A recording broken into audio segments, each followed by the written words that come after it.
Kim is a novel by Nobel Prize-winning English author Rudyard Kipling. It was first published serially in McClure's magazine from December 1900 to October 1901 as well as in Cassell's magazine from January to November 1901, and first published in book form by Macmillan and Company Limited in October 1901. The story unfolds against the backdrop of the Great Game, the political conflict between Russia and Britain in Central Asia. The novel popularized the phrase and idea of the Great Game. Joseph Rudyard Kipling Rudyard, the 30th of December 1865 the 18th of January 1936, was an English novelist, short story writer, poet, and journalist. He was born in British India, which inspired much of his work. It is set after the Second Afghan War, which ended in 1881, but before the Third fought in 1919, probably in the period 1893 to 1898. 2. The novel is notable for its detailed portrait of the people, culture, and varied religions of India. The book presents a vivid picture of India, its teeming populations, religions, and superstitions, and the life of the bazaars and the road. The Second Anglo-Afghan War, Dari. Pashto. Was a military conflict fought between the British Raj and the Emirate of Afghanistan from 1878 to 1880, when the latter was ruled by Sher Ali Khan of the Barakzai dynasty, the son of former Emir Dost Muhammad Khan. The war was part of the Great Game between the British and Russian empires. The war was split into two campaigns. The first began in November 1878 with the British invasion of Afghanistan from India. The British were quickly victorious and forced the Emir Sher Ali Khan to flee. Ali's successor Muhammad Yaqub Khan immediately sued for peace and the Treaty of Gandamak was then signed on 26 May 1879. The British sent an envoy and mission led by Sir Louis Kavanaghi to Kabul, but on 3 September this mission was massacred and the conflict was reignited by Ayub Khan, which led to the abdication of his brother Yaqub. The second campaign ended in September 1880 when the British decisively defeated Ayub Khan outside Kandahar. A new Emir Abdur Rahman Khan selected by the British, ratified and confirmed the Gandamak Treaty once more. When the British and Indian soldiers had withdrawn, the Afghans agreed to let the British attain all of their geopolitical objectives, as well as create a buffer between the British Raj and the Russian Empire. In 1998, the Modern Library ranked Kim number 78 on its list of the 100 best English-language novels of the 20th century. In 2003 the book was listed on the BBC's The Big Read poll of the UK's Best Loved Novel. Summary. Kim Kimball O'Hara is the orphaned son of an Irish soldier, Kimball O'Hara Sr., a former colour sergeant and later an employee of an Indian railway company, and a poor Irish mother, a former nanny in a colonel's household, who have both died in poverty. Living a vagabond existence in India under British rule in the late 19th century, Kim earns his living by begging and running small errands on the streets of Lahore. He occasionally works for Mahbub Ali, a Pashtun horse trader who is one of the native operatives of the British Secret Service. Kim is so immersed in the local culture that few realize he is a white child, although he carries a packet of documents from his father entrusted to him by an Indian woman who cared for him. Kim befriends an aged Tibetan Lama who is on a quest to free himself from the Wheel of Things by finding the legendary River of the Arrow. Kim becomes his chela, or disciple, and accompanies him on his journey. On the way, Kim incidentally learns about parts of the Great Game and is recruited by Mahbub Ali to carry a message to the head of British intelligence in Umballa. Kim's trip with the Lama along the Grand Trunk Road is the first great adventure in the novel. By chance, Kim's father's regimental chaplain identifies Kim by his Masonic certificate, which he wears around his neck, and Kim is forcibly separated from the Lama. The Lama insists that Kim should comply with the chaplain's plan because he believes it is in Kim's best interests, and the boy is sent to an English school in Lucknow. The Lama, a former abbot, funds Kim's education. Kim is divided between his love for his Lama master, and his eagerness to become a secret agent and even have a price put on his head, and his natural independence as a free spirit.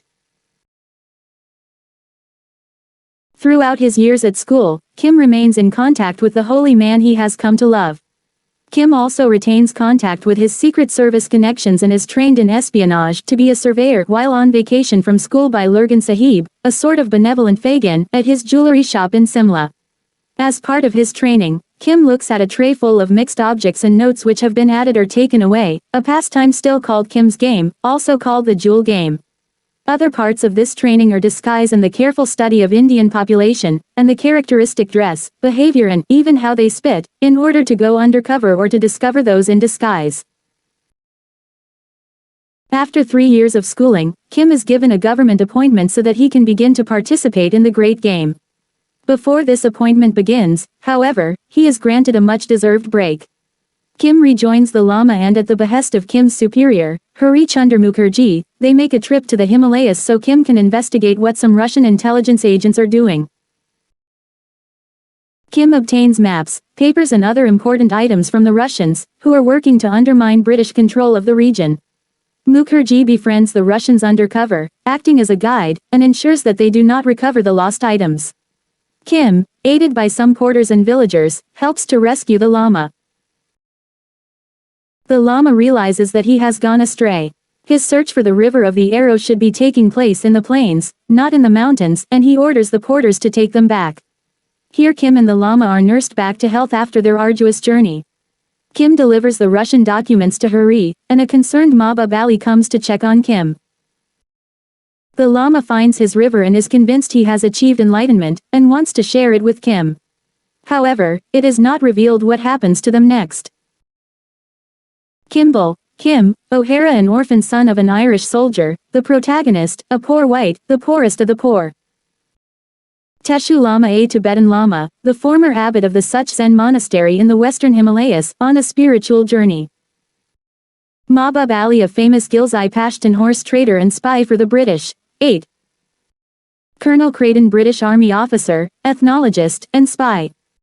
Lurgan Sahib, a Simla gem trader and spy. Hari Chunder Mukherjee, Hari Babu, also the Babu, a Bengali intelligence operative working for the British, Kim's direct superior. The Kulu woman, the Sahiba, an old hill Rajput noble lady settled near Saharanpur in the plains. The woman of Shamlag, Lisbeth, who helps Kim and the Lama to evade the Russian spies and return to the plains. The old soldier, a Sikh Risaldar, native officer, who had been loyal to the British during the mutiny. Reverend Arthur Bennett, the Church of England chaplain of the Mavericks, the Irish regiment to which Kim's father belonged. Father Victor, the Roman Catholic chaplain of the Mavericks. A Lucknow prostitute whom Kim pays to help disguise him. A Kambo farmer whose sick child Kim helps to cure. Hunifa, a sorceress who performs a devil invocation ritual to protect Kim. E.23, a spy for the British whom Kim helps avoid capture.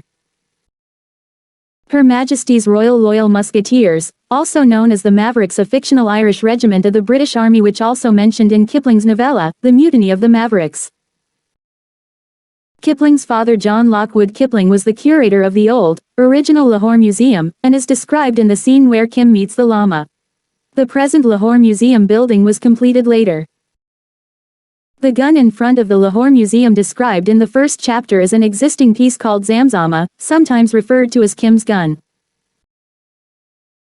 The Gate of the Harpies, where Mahbub Ali is made unconscious and searched by the treacherous prostitute, Flower of Delight, and her smooth-faced Kashmiri pimp, still exists in the old city of Lahore, Pakistan.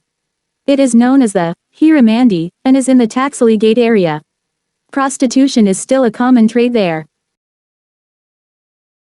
Kim dreams of a red bull in a green field, which he recognizes when he sees a military formation ensign of a bull on a green background. The formation ensign is still used by a military formation in Ambala Cantonment in India. Even in the book the formation ensign belonged to an establishment in Ambala. A yellow bull in a red field is the sleeve patch for the Delhi and Rajasthan area formation of the Indian Army. 10th The Grenadier Guards of the British Army also have a tactical recognition flash depicting a black bull with red hooves on a green background. The Jang-i-Lat Sahib Urdu Warlord Commander-in-Chief who comes to dinner to Colonel Creighton's house, is in fact based on the real British Indian Army General, Field Marshal Lord Roberts of Kandahar, who was known to both John Lockwood and Rudyard Kipling.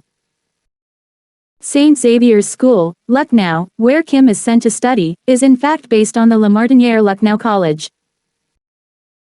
The small Simla shop of Lurgan Sahib, with all its antiques, curios, etc., was based on a real shop, once run in Simla's bazaar by A.M. Jacob, a person who might have been the model for Lurgan himself. The quote, "We'll make a man of you at Sanawar, even at the price o' making you a Protestant," refers to the Lawrence School, Sanawar.